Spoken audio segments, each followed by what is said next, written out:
Hey crew, it's Ben, and I'm back with another Bible study. Today we are going to be diving back into Second Kings, but if you are new here, if you have not been following along, you might want to start at the beginning because it is easier to keep up and I am less likely to step on your toes that way. For those of you who have been following along, we are in Second Kings 21 because we left off in Second Kings 20. When we left off in Second Kings 20, it was Hezekiah dying, and Hezekiah was a just king, or not just, righteous is a better word. He reinstitutes the sacrifice. He brings people back into right worship. He abolishes the high places, and they are blessed for a while. Kinda. No, not really. They're still oppressed, right? Even though he has done what God has commanded, he has found himself to be subject to the Assyrians, and not in an easy way. But God has provided, right? After he has lost the entirety of Judah and all of the fortified cities have been defeated, they come to Jerusalem, and then God comes through for his king, who has been faithful and done the things that he was commanded to do. He magically slays 185,000 people in the middle of the night. Now, we're not going to re-dive into yesterday, but instead, we're going to look at what happens to the very next generation, and then we're going to find another righteous king. Manasseh was 12 years old when he became king, and he reigned in Jerusalem for 55 years. That's a long reign. His mother's name was Hephzibah. They won't have it again. I ain't going to worry about learning it. And he did evil in the sight of the Lord by following the abominations of the nations that the Lord had driven out before the Israelites. For he had rebuilt the high places that his father Hezekiah had destroyed. And he raised up altars for Baal. He made an Asherah pole, as King Ahab of Israel had done. And he worshipped and served all the host of heaven. Manasseh also built altars in the house of the Lord, for which the Lord had said, "In Jerusalem I will put my name." In both courtyards of the house of the Lord he built altars to all the host of heaven. He sacrificed his own son in the fire, practiced sorcery and divination, and consulted mediums and spiritists. He did great evil in the sight of the Lord, provoking him to anger. Manasseh even took the carved Asherah pole he had made and set it up in the temple, of which the Lord had said to David and his son Solomon, "In this temple and in Jerusalem, which I have chosen out of all the tribes of Israel, I will establish my name forever. I will never again cause the feet of the Israelites to wander from the land that I gave to their fathers, if only they are careful to do all that I have commanded them, the whole law that my servant Moses commanded them." But the people did not listen, and Manasseh led them astray, so that they did greater evil than the nations that the Lord had destroyed before the Israelites. So, what we have here is a king being blessed. 55 years of rule is a blessing. Now, his father, he lasted a good long while, but he was the vassal, right?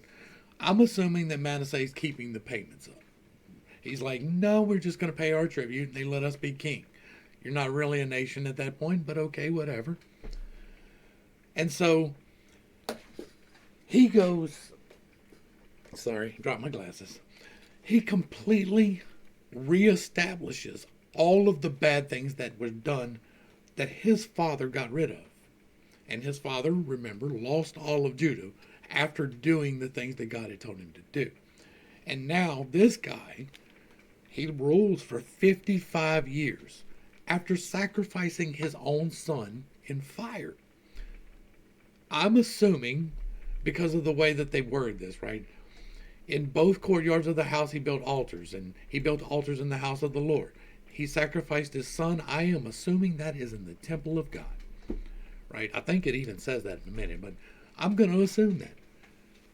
And nothing happened to him for 55 years. Now, maybe this was on the 55th year, I doubt it, but maybe it was on the second year. And so for 54 years, he reigns after sacrificing his son in the temple of God.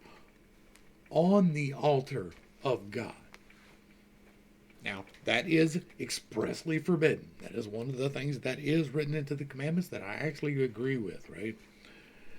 And so he practiced sorcery and divination and consulted mediums and spiritualists. Again, that is a problem because it is a real thing. Those things do exist. They are possible, and you should not try them unless you are very much properly aligned with all 8 laws of creation. But that's why that was a problem. But he gets his nation for 55 years while living in this sin. Whereas his father, who got rid of all the high places for the first time in the history of Israel, that guy, he had to pay tribute, right? And then he gets saved. Like I'm not trying to take away from the people who mysteriously died, but it wasn't in the way that God had promised that it would happen, which is a problem by itself. But now his son is doing the exact opposite of God's will. And he stays there for 55 years. That's a big deal. And the Lord spoke through his servants the prophets, saying, Since Manasseh, king of Judah, has committed all these abominations, acting more wickedly than the Amorites who preceded him, and with his idols had caused Judah to sin, this is what the Lord, the God of Israel, says, Behold, I am bringing such calamity upon Jerusalem and Judah, that the news will reverberate in the ears of all who hear it. I will stretch out over Jerusalem a measuring line used against Samaria, and the plumb line used against the house of Ahab. And I will wipe out Jerusalem as one wipes out a bowl, wiping it and turning it upside down. So I will forsake the remnant of my inheritance and deliver them into the hands of their enemies, and they will become plunder and spoil to all their enemies, because they have done evil in my sight and have provoked me to anger from the day their fathers came out of Egypt until this day. Now that is true. They have not in any way served God the whole time. Moreover, Manasseh shed so much innocent blood that he filled Jerusalem from end to end. In addition to that sin, in addition to the sin that he had caused Judah to commit, doing evil in the sight of the Lord. And the rest of the acts of Manasseh, along with all of his accomplishments and the sin that he committed, are they not written in the book of the Chronicles of the kings of Judah? We will deal with that in Chronicles if it's there. And Manasseh rested with his fathers and was buried in his palace garden, the garden of Uzzah, and his son Amon reigned in his place. And Amon was 22 years old when he became king, and he reigned in Jerusalem 2 years. His mother's name was Meshullemeth, daughter of Harus, and she was from Jokbah. And he did evil in the sight of the Lord, as his father Manasseh had done. He walked in all the ways of his father, and he served and worshipped the idols his father had served. He abandoned the Lord, the God of his fathers, and did not walk in the ways of the Lord. And then the servants of Amnon conspired against him and killed the king in his palace. But the people of the land killed all those who had conspired against King Amon, and they made his son Josiah king in his place. As for the rest of the acts of Amon, along with his accomplishments, are they not written in the book of Chronicles of the kings of Judah? And he was buried in a tomb in the garden of Uzzah, and his son Josiah reigned in his place. Now, if right now the Assyrians came down, right? If the Assyrians would have come down in the reign of Manasseh, or in the reign of Amon, but most specifically in the reign of Manasseh, and completely taken them out, it would have been perfectly within what we would expect to happen, right? That would be within the expectation of having, like, not just failed God, but like deliberately slapped him across the face with this. That's what this is, right? And so the consequences should have been immediate. And you can call me out for calling God to task for this, but we're about to find out the reason why I'm doing that now, because this guy was pretty bad, right? He was almost as bad as David. Not quite, but pretty close. And his son, still bad. Now, he only got 2 years before he got taken out by his advisors. That happens when you're a bad ruler. That's well within the actions that we would expect to happen. Right? You act as a terrible king, And then within a short amount of time, everybody's like, all right, done. That should have happened to Manasseh, but maybe he was too strong for that. Okay. But God's stronger than that.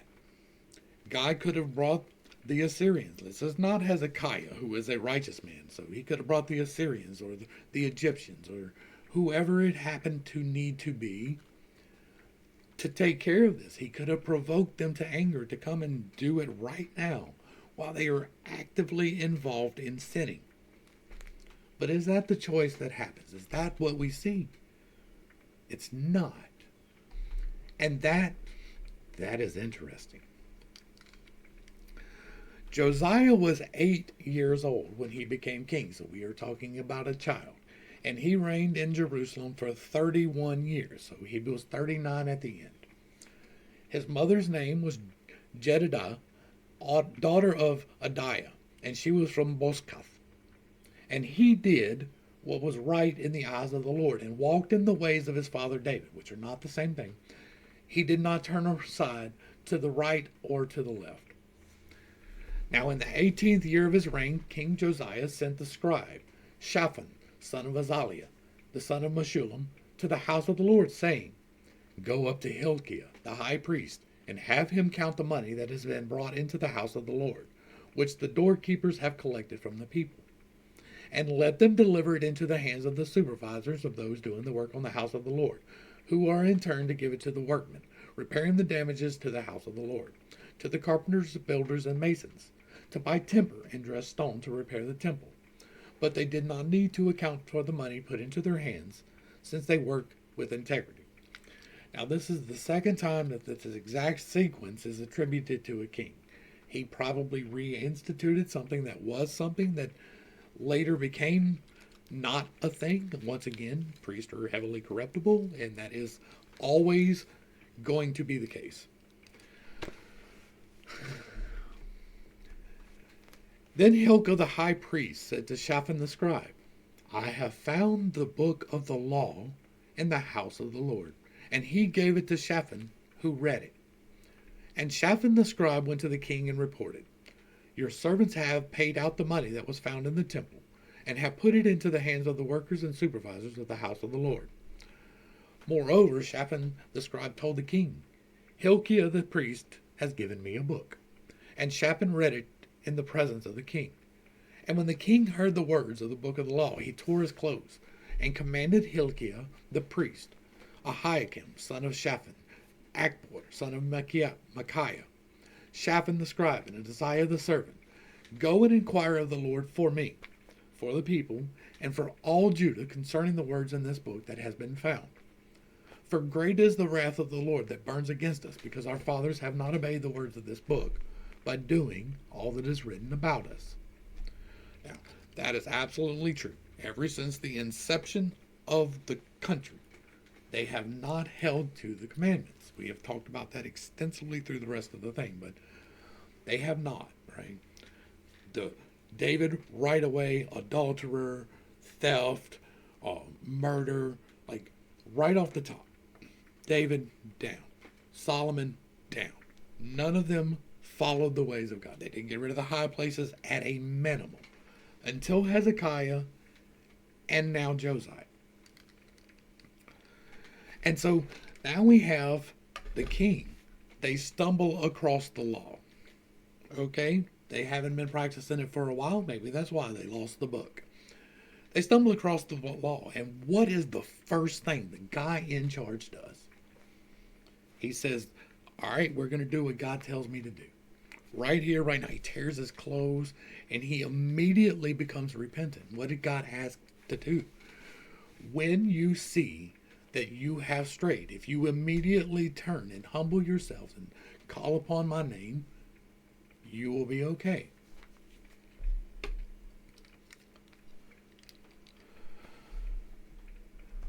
So, Hilkiah the priest, Ahikam the Akbor, Shaphan, and Isaiah went and spoke to Huldah the prophetess, the wife of Shallum, son of Tikvah, the son of Harthas, the keeper of the wardrobe. She lived in Jerusalem, in the second district. And Huldah said to them, This is what the Lord, the God of Israel, says. Tell the man who sent you that this is what the Lord says. I am about to bring calamity on this place and on its people, according to all the words of the book that the king of Judah has read, because they have forsaken me and burned incense to other gods, that they might provoke me to anger with all the works of their hands. My wrath be kindled against this place and will not be quenched. Y'all. So, the priest, the guy in charge, right? Hilkiah the priest, along with 4 of his peoples, go to Huldah the prophetess. Now, we have talked before about how that is a problem in this religion, right? I don't have a problem with it. It does not conflict with me in the way that it would with them. But they have a history of minimizing the effect of these prophetesses, all the way from Miriam in the desert. And so it's not surprising, right? It's not that they go to an oracle. Oh, they go to a seer, somebody who practices divination. Now, whether or not that divination is trying to read goat entrails, which is not a thing in real life, or going to God in prayer and getting revelations, which is a thing in life, it does not surprise me that this is something that they practice, right? Both for the fact that they lost the law forever, but because it's a real thing. Right? Now, the reason you have to be aligned so very well with all 8 laws of creation is because you can very easily misstep when dealing with divination or witchcraft or sorcery or whatever you want to call it. Energy manipulation is the real thing. It is the drawing and releasing of the natural energetic forces that naturally surround you at all times. It is a real thing, and it really is possible. You may not be able to see some big fireball or tear down a wall, but things are not the way that we perceive them through our eyes necessarily. But for these people, going to a prophet, you just found the law. It tells you in the law not to listen to the women. Like, it tells you in the law that they don't get to have a say so, that you are not to take their advice, right? Like, you can take their advice in private, but they're not supposed to give you spiritual advice. They're not supposed to be part of the decision making in spiritual matters. It's just not supposed to be a thing according to their rules. Like, and so it's kind of a big deal that they go to this prophetess who tells them this. Now, my wrath will be kindled against this place and will not be quenched. And that's all of a sudden. Where was she at before this book was found? Right? If she was receiving the actual word from God, where was she at before this? Did she not pray to God before this? Is this all of a sudden it changes? That's a little bit weird for a prophetess.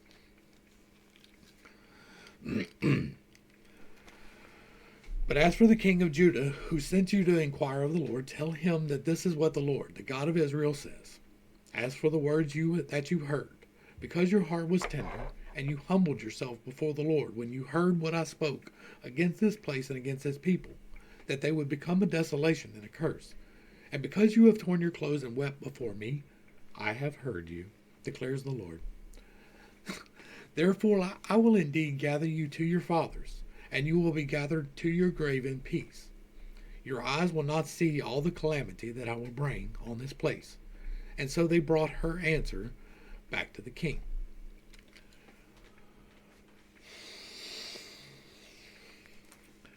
Once again, this is one of those places where you just have to use a little bit of discernment, right?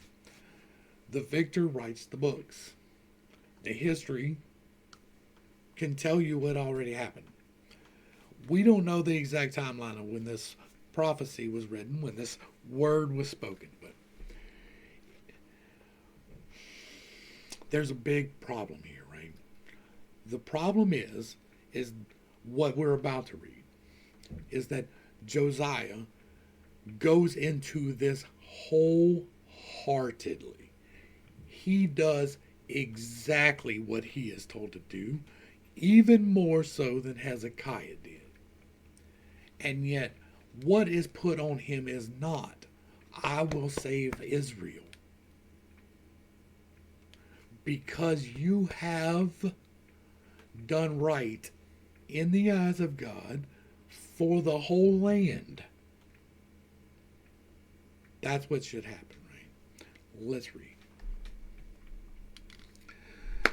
And then the king summoned all the elders of Judah and Jerusalem, and he went up to the house of the Lord with all the people of Judah and Jerusalem, as well as the priests and the prophets, all the people, small and great, and in their hearing he read all the words of the book of the covenant that had been found in the house of the Lord. And so the king stood by the pillar and made a covenant before the Lord, and to follow the Lord and to keep his commandments, decrees, and statutes with all his heart and all his soul, and to carry out the words of this covenant that were written in this book. And all the people entered into the covenant. Now, this is like the 8th covenant so far, right? Like, I should have probably done a counter, because every time we turn around, God needs the promise to be renewed. Now, at this point, right, Hezekiah didn't, I don't remember, did Hezekiah actually formally renew the covenant? I think maybe he did, but Josiah is doing it now because his father did not, right, or his grandfather absolutely did the exact opposite of all of this. And so, yes, they're renewing the covenant. Israel is renewing the covenant. Judah. And then the king commanded Hilkiah the priest, the priest second in rank, and the doorkeepers to remove from the temple of the Lord all the articles made for Baal, Asherah, and all the host of heaven. And he burned them outside of Jerusalem in the fields of Kidron, and carried their ashes to Bethel. Josiah also did away with the idolatrous priest ordained by the kings of Judah to burn incense on the high places of the city of Judah, and in all the places around Jerusalem. Those who had burned incense to Baal, to the sun and the moon, and to the constellations, and to all the host of heaven. Now, by did away, we know that he did not just kick them out of the country, right? He brought the Asherah pole from the house of the Lord to the Kidron Valley outside of Jerusalem, and there he burned it, ground it to powder, and threw its dust on the graves of the common people. He also tore down the quarters of the male shrine prostitutes that were in the house of the Lord, where the women had woven tapestries for Asherah.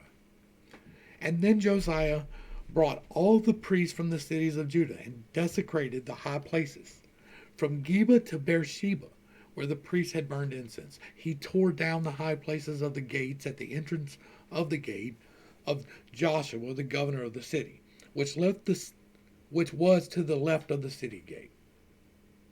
Although the priests of the high places did not come up to the altar of the Lord in Jerusalem, they ate unleavened bread with their fellow priests. He also desecrated Topheth in the valley of Ben Hinnom, so that no one could sacrifice his son or daughter in fire to Molech. He removed from the entrance of the house of the Lord the horses that the kings of Judah had dedicated to the sun. They were in the court near the chamber of an official named Nathan-Melech. And Josiah burned up the chariots of the sun. He pulled down the altars that the king of Judah had set up on the roof near the upper chamber of Ahaz, and the altars that Manasseh had set up in the 2 courtyards of the house of the Lord. The king pulverized them there and threw their dust in the Kidron Valley. The king also desecrated the high places east of Jerusalem to the south of the Mount of Corruption, which King Solomon of Israel had built for Ashtoreth, the abomination of the Sidonians, for Chemosh, the abomination of the Moabites, and for Milcom, the abomination of the Ammonites. He smashed the sacred pillars to pieces and cut down the Asherah poles and covered the sites with human bones.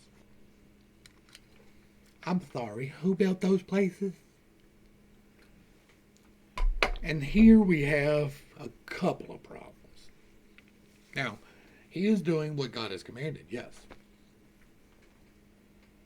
But he is repeating what Hezekiah did. Hezekiah goes and destroys all of these places. So how is it that it's still there? How is it that if Hezekiah did it, went and destroyed all the high places, right?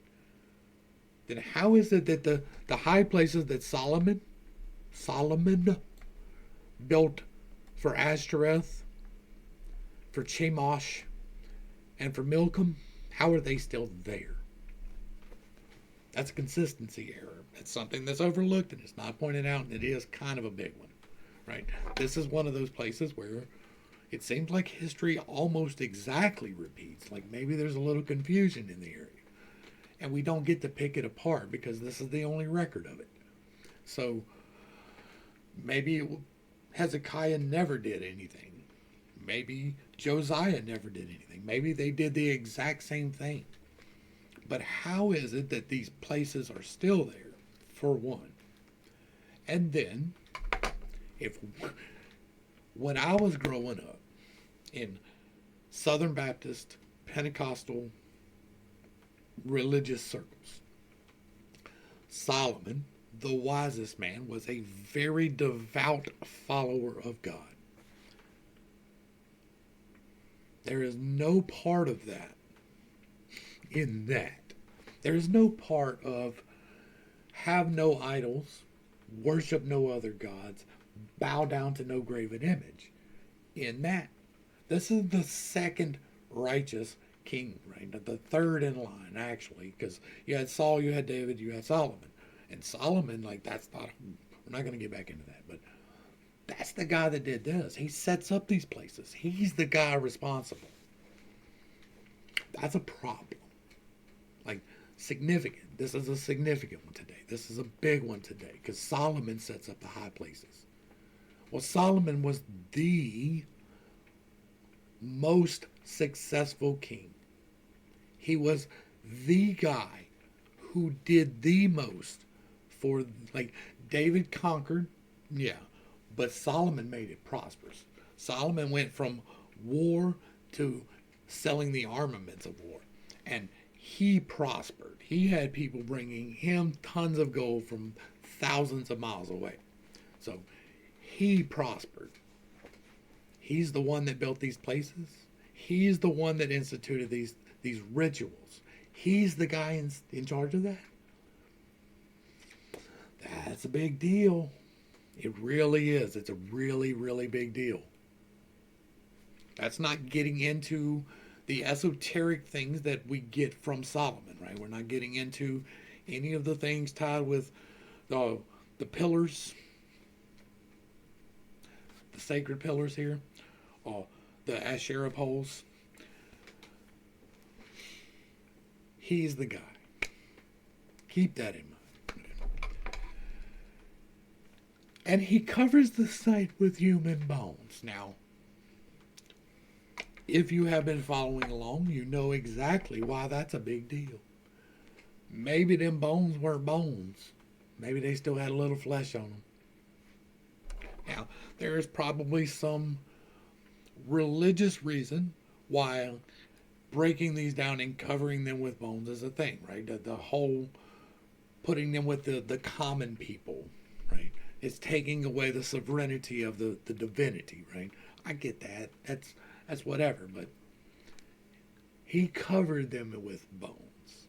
Like either he dug up old bones, which, by the way, is like a big deal in the religion, or he made new ones. I'm going to lean towards the new ones because I know how this entity operates. I know what's happening here, right? He even pulled down the altar at Bethel, the high place set up by Jeroboam, son of Nebat, who had caused Israel to sin.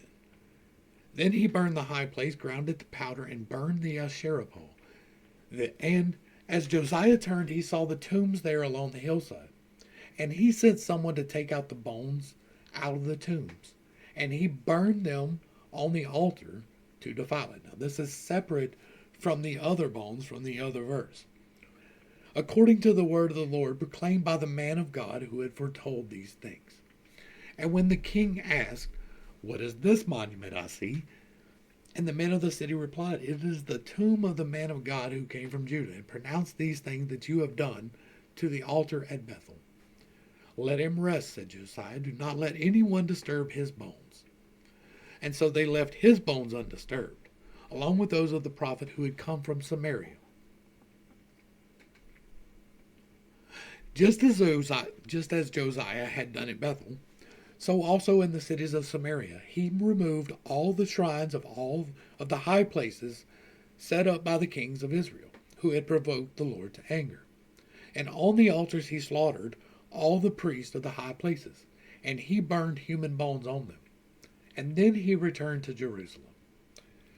So, bloody sacrifice. That's how it works. And the king commanded all the people, "Keep the Passover of the Lord your God as it is written in the book of the covenant." No such Passover had been observed from the days of the judges who had governed Israel through all the days of the kings of Israel and Judah. But in the 18th year of Josiah's reign, this Passover was observed to the Lord in Jerusalem. Furthermore, Josiah removed the mediums and spiritualists, the household gods and idols, and all the abominations that were seen in the land of Judah and in Jerusalem. He did this to carry out the words of the law written in the book that Hilkiah the priest had found in the house of the Lord.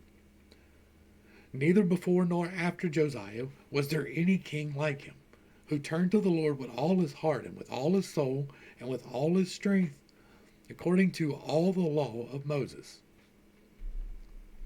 Nevertheless, the Lord did not turn away from the fury of his burning anger, which was kindled against Judah, because of all that Manasseh had done to provoke him to anger. For the Lord had said, "I will remove Judah from my sight, just as I had removed Israel. I will reject this city Jerusalem, which I chose, and the temple of which I said, my name shall be there." So let's go back real quick to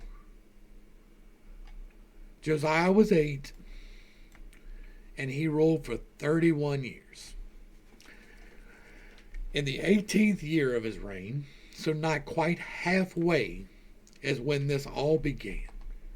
Not quite halfway through the reign of this righteous king, he started doing the righteous thing. He got the law. He immediately turned himself and his people to the face of God, as is commanded. But did God show mercy and grace?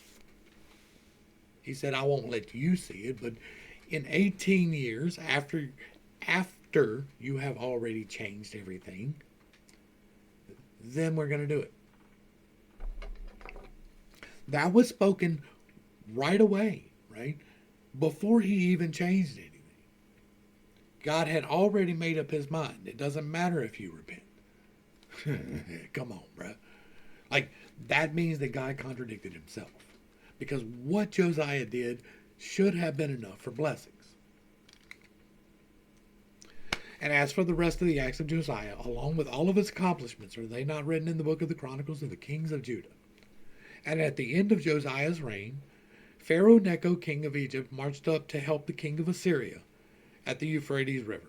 King Josiah went out to confront him, but Necho faced him and killed him at Megiddo.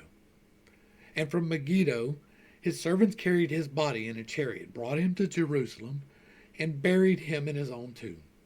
And then the people of the land took Jehoahaz, son of Josiah, and anointed him, and made him king in place of his father.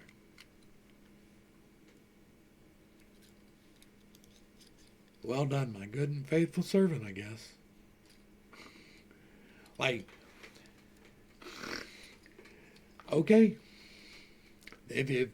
Okay, so What this tells me, in no uncertain terms, like no uncertain terms whatsoever, is that if you do exactly as God has demanded of you in entirety, it is not enough. God will not help protect your lands because that's what just happened. He come from Egypt and crossed the entirety of Judah, right? Gets to Megiddo, which is just above the border between Israel and Judah, and that's where the fight happens. And God is not with Josiah. God does not allow him to win. God does not miraculously help this righteous man who has abolished all of the evil things in Judah and in Israel. That's a big deal, bro. Hey, that's a big deal. This man can absolutely show his son what to do, how to serve righteously, right? He figured it out halfway through his rulership, and he has been doing it. The same problem that we had with Hezekiah, though, is a problem too, right? Because immediately after Hezekiah, we lose the entirety of anything good.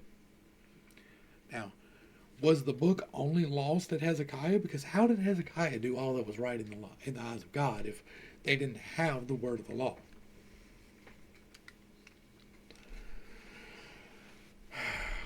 And from Megiddo his servants carried his body in a chariot and brought him to Jerusalem and buried him in his own tomb.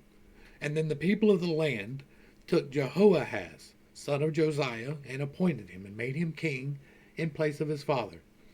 Jehoahaz was 23 years old when he became king, and he reigned in Jerusalem 3 months.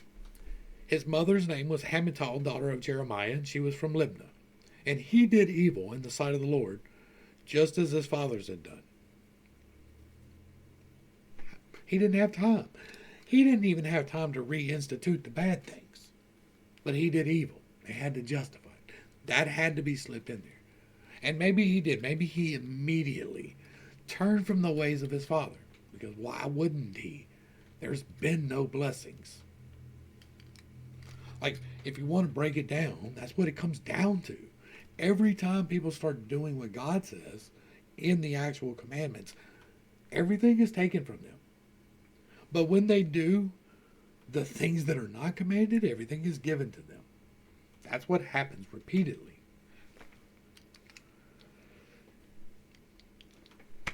And Pharaoh Necho imprisoned Jehoahaz at Riblah in the land of Hamath so that he could not reign in Jerusalem. But he reigned in Jerusalem for 3 months. And he imposed on Judah a levy of 100 talents of silver and a talent of gold. So let's look at the weights. 100 talents is 3.77 tons, and a talent is 75.4 pounds at this point. And then Pharaoh Necho made Eliakim, son of Josiah, king in place of his father Josiah, and he changed Eliakim's name to Jehoiakim. But Necho took Jehoahaz and carried him off to Egypt, where he died. And so Jehoiakim paid the silver and gold to Pharaoh Necho. But to meet Pharaoh's demand, he taxed the land and exacted the silver and gold from the people, each according to his wealth. And Jehoiakim was 25 years old when he became king, and he reigned in Jerusalem for 11 years. And his mother's name was Zebedah, daughter of Pedaiah, and she was from Rumah. And he did evil in the sight of the Lord, just as his fathers had done. And during Jehoiakim's reign, Nebuchadnezzar, king of Babylon, invaded. That's a name that we will get a lot. And so Jehoiakim became his vassal for 3 years, until he turned and rebelled against Nebuchadnezzar. And the Lord sent Chaldean, or Aramaean, Moabite, and Ammonite raiders against Jehoiakim in order to destroy Judah, according to the word that the Lord had spoken through his servants the prophets. Surely this happened to Judah at the Lord's command, to remove them from his presence because of the sins of Manasseh and all that he had done, and also for the innocent blood he had shed. for he had filled Jerusalem with innocent blood, and the Lord was unwilling to forgive.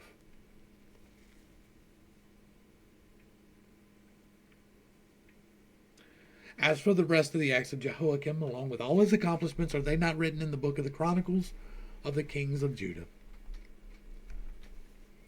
So, again, repentance means nothing, not to this God.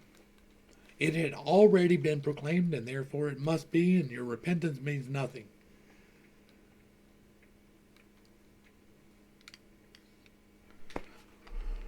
And Jehoiakim rested with his fathers, and his son Jehoiachin reigned in his place. Now the king of Egypt did not march out of his land again, because the king of Babylon had taken all his territory from the brook of Egypt to the Euphrates River.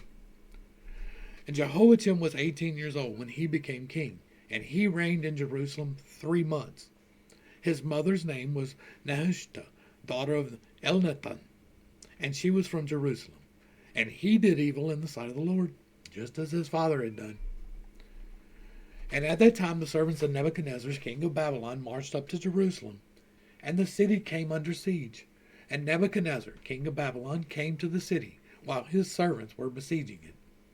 Jehoiachin, king of Judah, his mother, his servants, his commanders, and all his officials all surrendered to the king of Babylon. So in the 8th year of Jehoiachin's reign, the king of Babylon took him captive. As the Lord had declared, Nebuchadnezzar also carried off all the treasures from the house of the Lord, there wasn't any left, and the royal palace. And he cut into pieces all the gold articles that Solomon, king of Israel, had made in the temple of the Lord. And here we have a consistency error, because even the gold has been stripped from the doors. Long since, well gone. So, how? This is simply a consistency error, right? This isn't doctrine breaking. This isn't big deal, right? Except it is, because it's a lie. Like, either it had been torn off the doors before and carried off by the various other kings who have done so, down to the brass, much less the gold, or it happened here. Cannot be both. It is not possible that this happened in this manner. It is not consistent with the Bible thing. The story itself is not consistent. Either this happened or the other happened, but it cannot be both.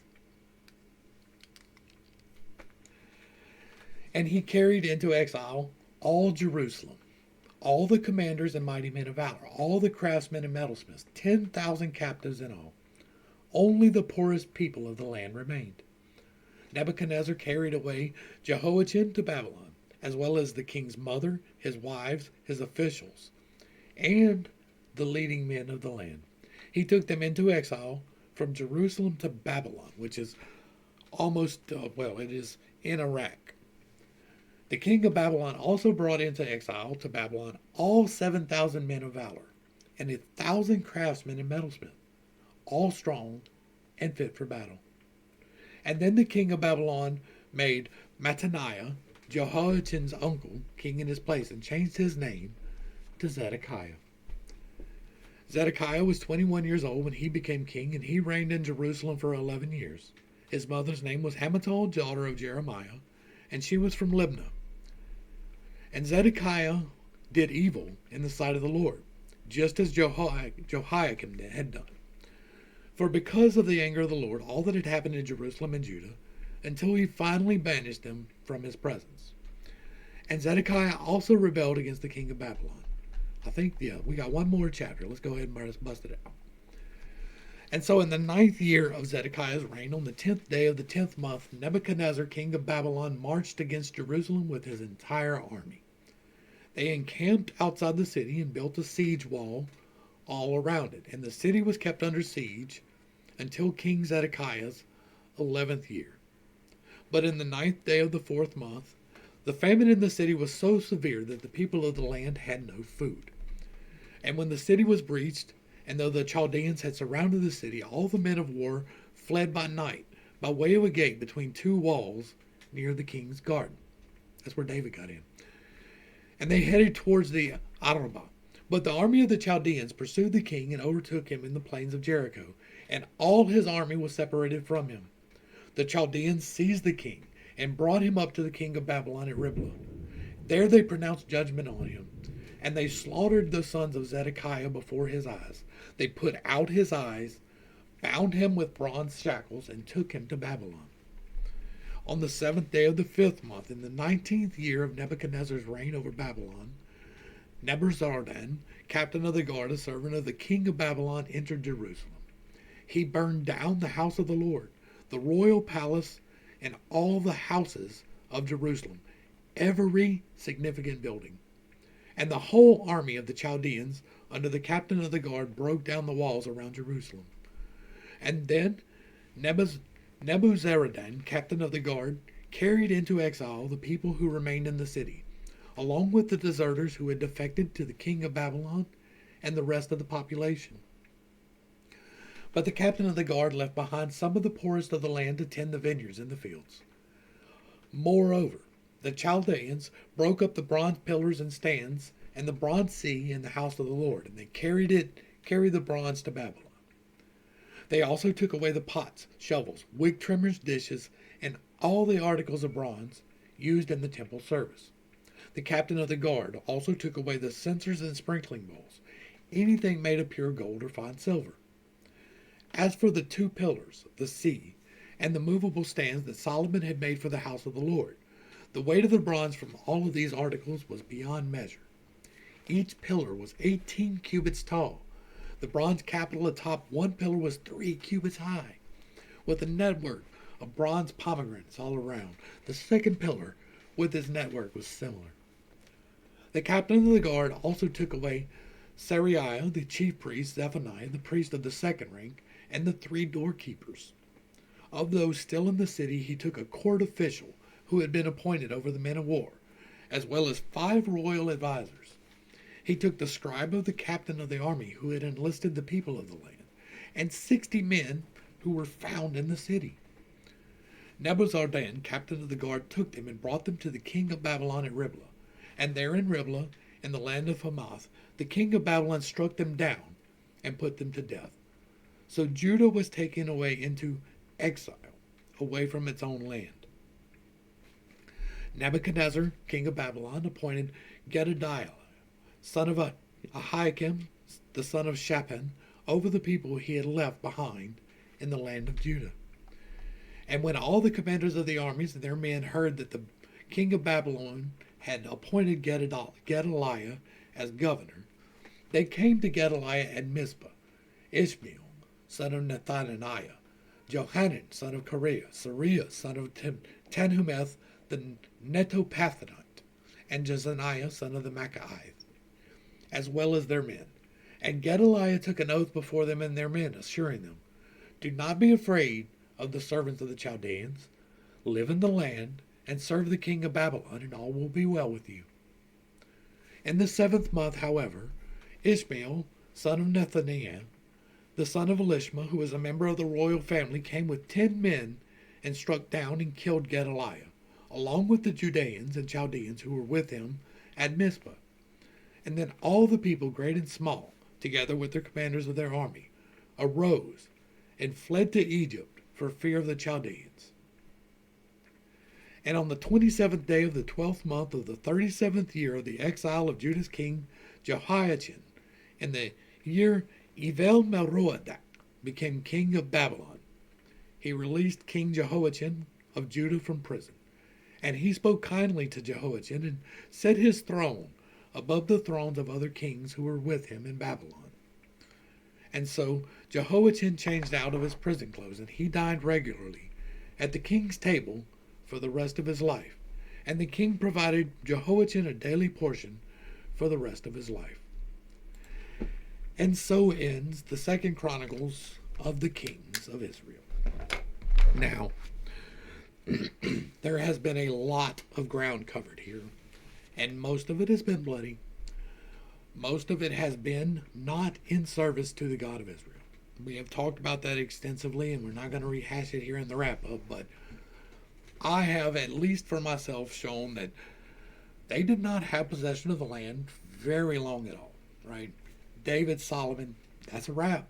After that, it was broken apart into two kingdoms, Israel and Judah.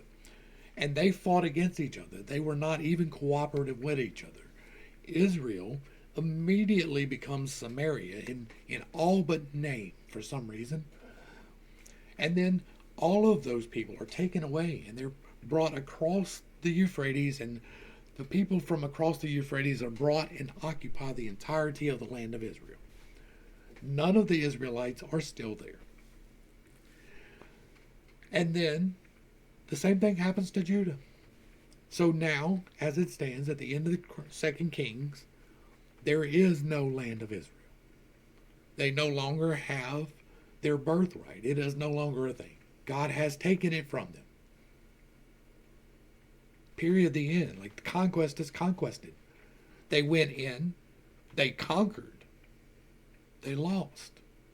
Like, they did good for a little bit, as long as they were bloodthirsty and keeping that goal in their mind to make sure that the blood was flowing, they were fine.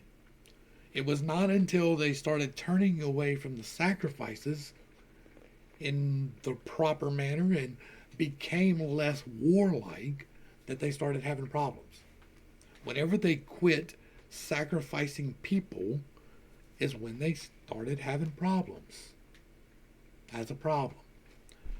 Hopefully I brought a little bit of enlightenment and not too much confusion. I know that I hold some unconventional beliefs and that it tends to step on people's toes. It is not intentional, but I do not apologize because it's what's written. Like, I didn't make it up. Like, and if I'm speculating on things, I try to be very clear about it. Like, I might miss that sometimes, but I do try to make sure that you understand where I'm speculating and where it's just the record.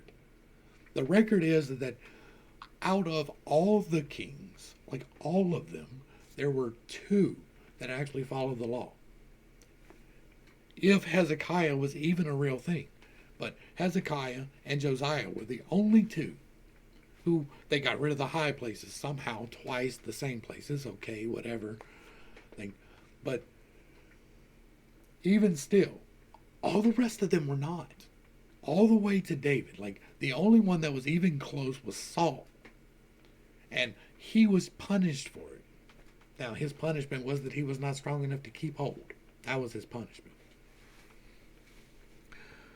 To the crew, thanks for hanging out. I appreciate every single minute that you are here with me, and I am praying for you every single day. Until next time, I love you. God loves you. You are perfect, whole, and complete just the way that you are, and this has been Pit State. Peace.